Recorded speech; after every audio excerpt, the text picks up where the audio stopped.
Welcome to The Explainer. Today, we're cracking the code on a topic that stresses out millions of people, but honestly, it absolutely doesn't have to. Student loan repayment. If you've ever looked at that loan balance and just felt a wave of pure dread, well, you're absolutely not alone. My goal today is to demystify this massive mountain of information out there and give you a really focused, mathematically proven strategy to help you finally conquer your debt. Okay, let's dive right into this. So, is the standard 10-year repayment plan actually the best way to get out of debt fast? You've probably been told over and over that it is. But what if I told you that following that conventional wisdom might actually be holding you back? Today, we're going to look at a mathematically sound, almost insider strategy that challenges all that cookie-cutter advice and puts you firmly in control of your financial timeline.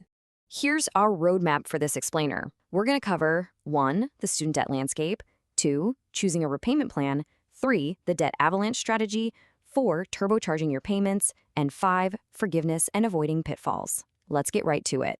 Section 1. The student debt landscape. Gotta know your debt. Before we can even talk about strategy, you really need to know exactly what you're up against. Knowing the specific details of your debt is the absolute foundation of your attack plan. And getting a handle on this is incredibly urgent right now. Major updates are approaching fast.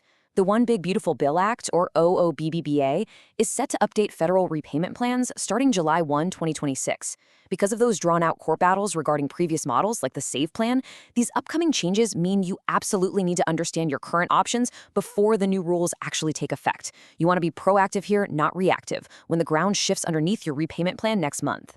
And this brilliantly illustrates what you'll see on the federal student aid dashboard. It's not just a big scary number, right? It's your personalized data center. You log in here through your servicer account to find the individual breakdowns of your loans. Why does this matter?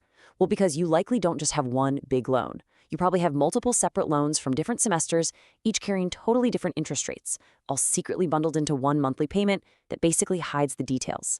You might have a loan from freshman year at 3%, and then a loan from senior year at 7%. Finding those individual interest rates and separating them out mentally, that is the secret key to the strategy we're about to build. Section 2. Choosing a repayment plan. Let's look at options and timelines. All right, this is where we set up our big aha moment. On one side, we have the standard 10-year plan. It's fixed, it's fast, and if you do literally nothing, your loan servicer will automatically drop you right into this bucket. But it also demands the highest minimum monthly payments, which completely locks up your cash flow. Now, on the other side, we have extended or income-driven repayment plans. These stretch your timeline out to 20 or 25 years and drastically lower your minimum monthly payment. Conventionally, financial gurus will tell you to avoid extending your loan because you'll pay a fortune in interest over those extra decades.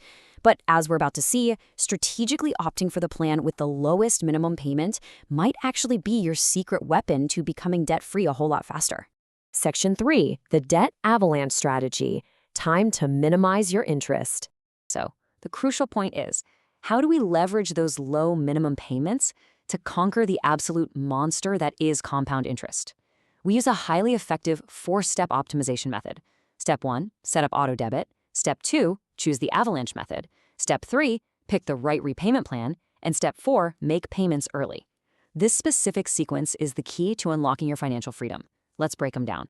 Step 1 is simple, but man, is it incredibly powerful. By simply setting up autopay with your loan servicer, you automatically reduce your interest rate by 0.25%. That's 25 basis points. It takes, 5 minutes to set up? Plus, it completely prevents catastrophic missed payments that can incur late fees and totally tank your credit score. It is basically free money and peace of mind right out of the gate. Step 2 is choosing the debt avalanche method. This means paying off your debt in order of the highest interest rate to the lowest, completely ignoring the balance size. Now, you've probably heard of the debt snowball method, right? Where you pay off the smallest balances first to get that quick dopamine hit of crossing an account off your list. That psychological win is nice for sure, but when you run the actual spreadsheet math, the debt avalanche method wins every single time. Math doesn't care about our feelings, it cares about minimizing the total amount of interest you pay over the life of your loans. By attacking the highest interest rate first, you're essentially cutting the head off the snake. Which brings us to step 3, and get ready because here is the massive myth-busting reveal. As our sources point out, quote, the key is to get your student loan payments as low as possible. Wait, what? Yes, you actually want the lowest minimum payment, like an extended graduated 25-year plan, Why on earth would you do that? Because you aren't actually going to take 25 years to pay it off.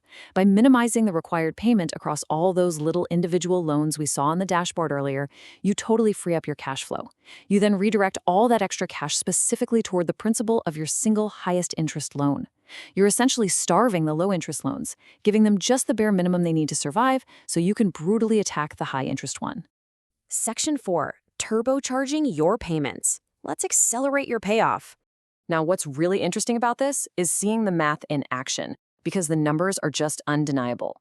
Take a look at this comparison based on a typical $30,000 loan at a 5% interest rate. If you only make the minimum payments, you save zero time and zero extra dollars. You're just treading water, letting the loan dictate your life. But if you apply our turbocharge strategy, getting your minimums low and directing just an extra $100 a month specifically at the principal of your highest interest loan, the results are staggering. You shave off nearly 4 years of repayment time and save over $3,000 in interest. That is the true power of the avalanche method combined with extra principal payments. So where do you find that extra $100 or more? Here are a few rapid-fire tactics. Dedicate windfalls like tax refunds, holiday cash, or bonuses directly to your principal. Apply a portion of your side hustle earnings or overtime pay. If you have private loans, consider refinancing them for a lower rate. Just be aware that refinancing federal loans means losing your federal protections. And finally, step 4 of our optimization method, make payments early. Student loan interest compounds on a daily basis. That means if your payment is due on the 8th, but you have the cash on the 1st, make the payment on the 1st. You are literally saving money just by shifting the day you submit your payment. Section 5. Forgiveness and avoiding pitfalls, safety nets, and traps. Look, even with a brilliant strategy, life happens, so it is vital to know your safety nets. If the aggressive avalanche method just isn't the right fit right now, strict but incredibly powerful federal forgiveness options exist. Depending on your career and repayment history, you might qualify for public service loan forgiveness or up to $17,500 in teacher loan forgiveness.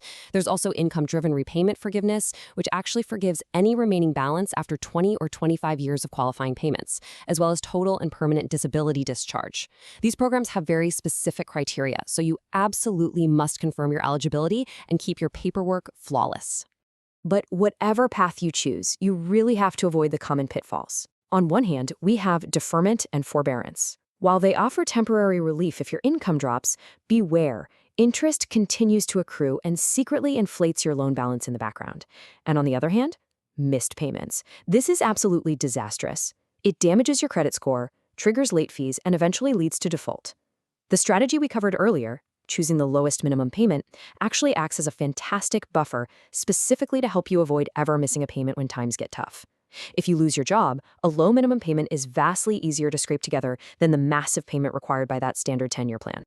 Which brings us to our final question for this explainer. Are you ready to stop letting minimum payments dictate your timeline and finally conquer your student debt? You now have the roadmap to mathematically optimize every single dollar you spend on repayment.